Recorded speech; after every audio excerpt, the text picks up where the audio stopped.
Another Hindu man was attacked by a violent group in the Bangladesh. His name is Khokon Das, 50-year-old, was injured after the attack and set on the fire.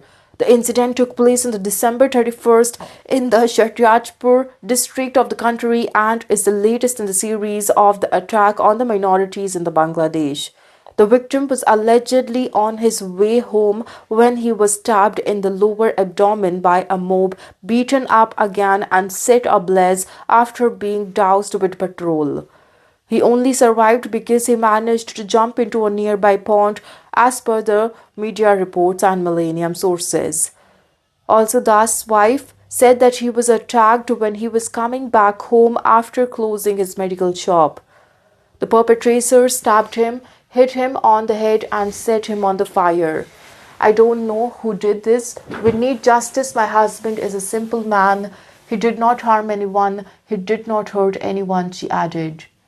Das, who was rushed to the Dhaka Medical College Hospital after his condition deteriorated, is undergoing the treatment. This marks the fourth attack on the Hindu in the Bangladesh in the past 2 weeks.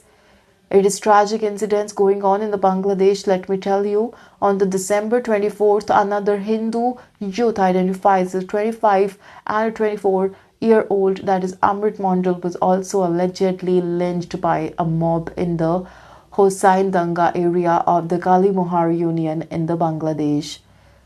The Muhammad Yunus-led interim government in the Bangladesh condemned the killing but also claimed that there was not a communal angle to the violence.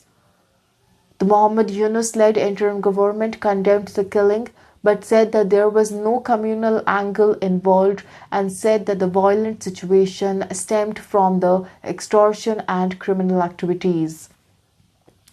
Let me also tell you, earlier on the December 18, when this whole thing started, a 25-year-old Hindu man, that of a youth, Tipu Chandra Das, was brutally killed in a mob lynching incident over the false blasphemy accusations by a Muslim co-worker at his factory in the Bhaluka Upazila of the Mymensingh.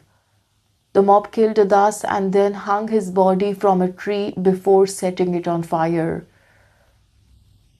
Bangladesh has witnessed escalating violence against the minorities, including the Hindus, under the Yunus-led interim government, sparking outrage among the people and several human rights organizations across the globe, including the India.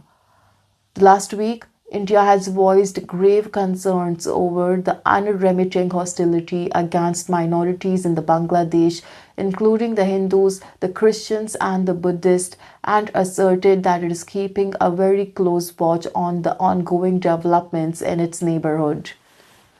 In the statement, the Bangladesh government said that it remained committed to protecting the minorities, including the Hindus, Christians and Buddhists. The ousted Prime Minister of Bangladesh, Sheikh Hasina, said that the Yunus government fails to protect religious minorities and allows extremists to dictate foreign policy.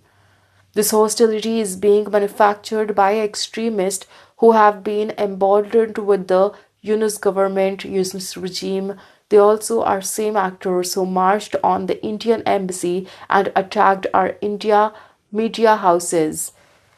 They also attacked minorities with the impunity, who also forced me and my family to flee for their lives. The Yunus has placed such figures in the position of the power and released the convicted terrorist from the prison. India's concern about the safety of its personnel are justified. I am sorry to say, a responsible government would protect diplomatic missions and prosecute those who threaten them. Instead, the Yunus regime grants impunity to the hooligans and calls them warriors. This is what she added. Also, on the December 31st, the External Affairs Minister S. Jaishankar, who represented India at the funeral of the Bangladesh's former Prime Minister Khaleda Zia, met her son and the Bangladesh's Nationalist Party leader Tariq Rahman and handed him a letter of condolence from the Prime Minister Narendra Modi. The foreign minister's 4-hour visit to the Dhaka came amid the frosty ties with the neighboring country since the interim government headed by the Yunus has came to power.